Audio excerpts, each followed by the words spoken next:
dan Kuta oleh panitia daripada kegiatan ini menyampaikan surat untuk membawakan materi.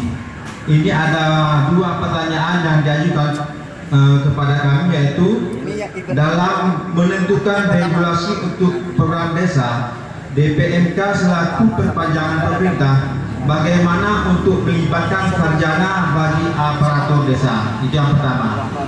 Kemudian ini perlu kami tanggapi bahwasanya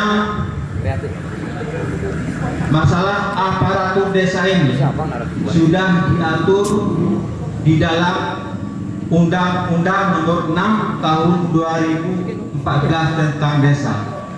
Bahwasanya persyaratan menjadi aparatur itu ada beberapa macam, yaitu ada penghulu atau kepala desa, ada juga di situ perangkat desanya seperti sekretaris, kaum, kadus, kemudian ada juga di situ BPK.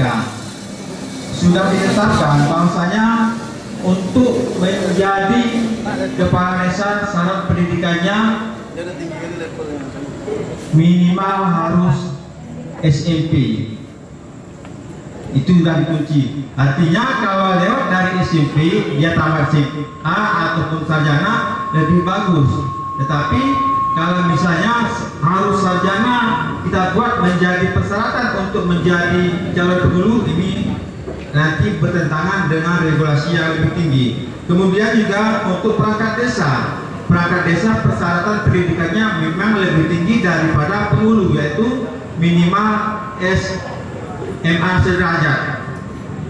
Di atasnya diperbolehkan. Kemudian untuk BPK-nya ya, ataupun Badan Perwakilan Kuta atau Badan Permusyawaratan Kuta secara nasionalnya disesuaikan dengan DPD atau Badan Perwakilan Desa.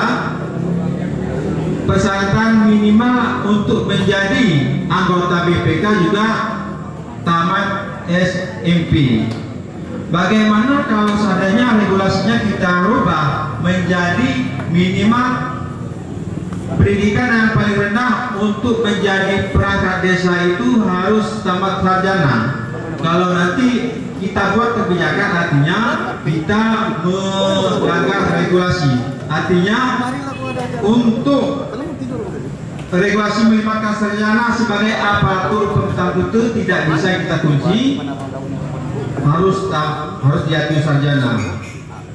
Kemudian yang kedua, pertanyaan yang ditujukan kepada kami untuk aturan dalam pengembangan serta kemajuan desa, regulasi apa saja yang telah diarahkan BPM untuk kemajuan desa.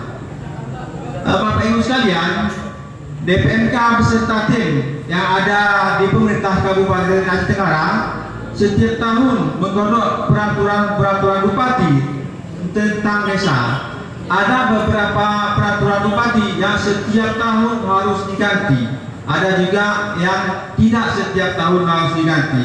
Di antara regulasi yang harus diganti ataupun pergub yang harus diganti setiap tahun itu, misalnya tata cara pembagian dana desa setiap desa, karena itu sudah ditentukan jumlahnya, baik yaitu pemerintah kabupaten ataupun pemerintah pusat, dan jumlahnya pun setiap tahun berbeda-beda sehingga peraturannya setiap tahun harus kita rubah.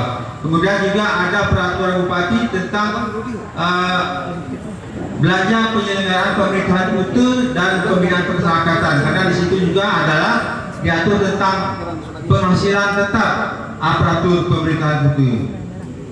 Kemudian ada beberapa peraturan lagi, yaitu Peraturan Bupati Nomor 39 Tahun 2018 tentang daftar kewenangan Kuta berdasarkan hak asal usul dan kewenangan lokal berskala Kuta. Dan selanjutnya ini diikuti dengan Kanun Kuta tentang kewenangan Kuta berdasarkan hak asal usul dan kewenangan lokal berskala Kuta. Kemudian Peraturan Bupati Nomor 3 Tahun 2019 tentang pengelolaan keuangan Kuta.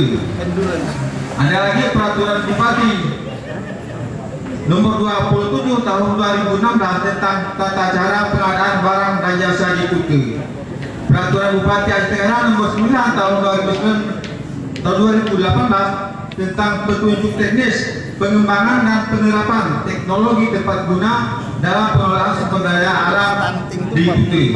Kemudian ada juga peraturan Bupati nomor 8 tahun 2018 tentang penyelenggaraan badan usaha milik Kutu. Kemudian ada juga peraturan Bupati Aceh Tenggara nomor 14 tahun 2019 tentang tata cara pemberian beasiswa tugas belajar khusus kuliah program S1 bagi aparatur pemerintah Kutu. Saya tertarik di sini menindaklanjuti apa yang disampaikan oleh Bapak Wakil Bupati. Memang Pergub nomor 14 tahun 2019 ini mengamankan bahwasanya aparatur pemerintah Kutu yang disekolahkan. Kemudian masukan dari Bapak Bupati dan Bapak Wakil Bupati, selain daripada aparatur pemerintah Kutu, kita harus membuat peraturan Bupati juga bahwasanya masyarakat juga boleh dikuliahkan ataupun dibiayai dari dana desa untuk sekolah di perguruan tinggi dengan syarat tidak bertentangan dengan regulasi. Kami sudah membaca regulasi yang ada di Permendes nomor 11 tahun 2019 tentang prioritas penggunaan dana desa tahun 2020, bahasanya itu diperbolehkan tapi dengan syarat tidak mampu. Artinya tidak semua masyarakat boleh biaya dari situ, syaratnya harus masyarakat tidak mampu. Saya rasa demikian yang saya kami jawab. Bila kita hidayah. Assalamualaikum warahmatullahi wabarakatuh.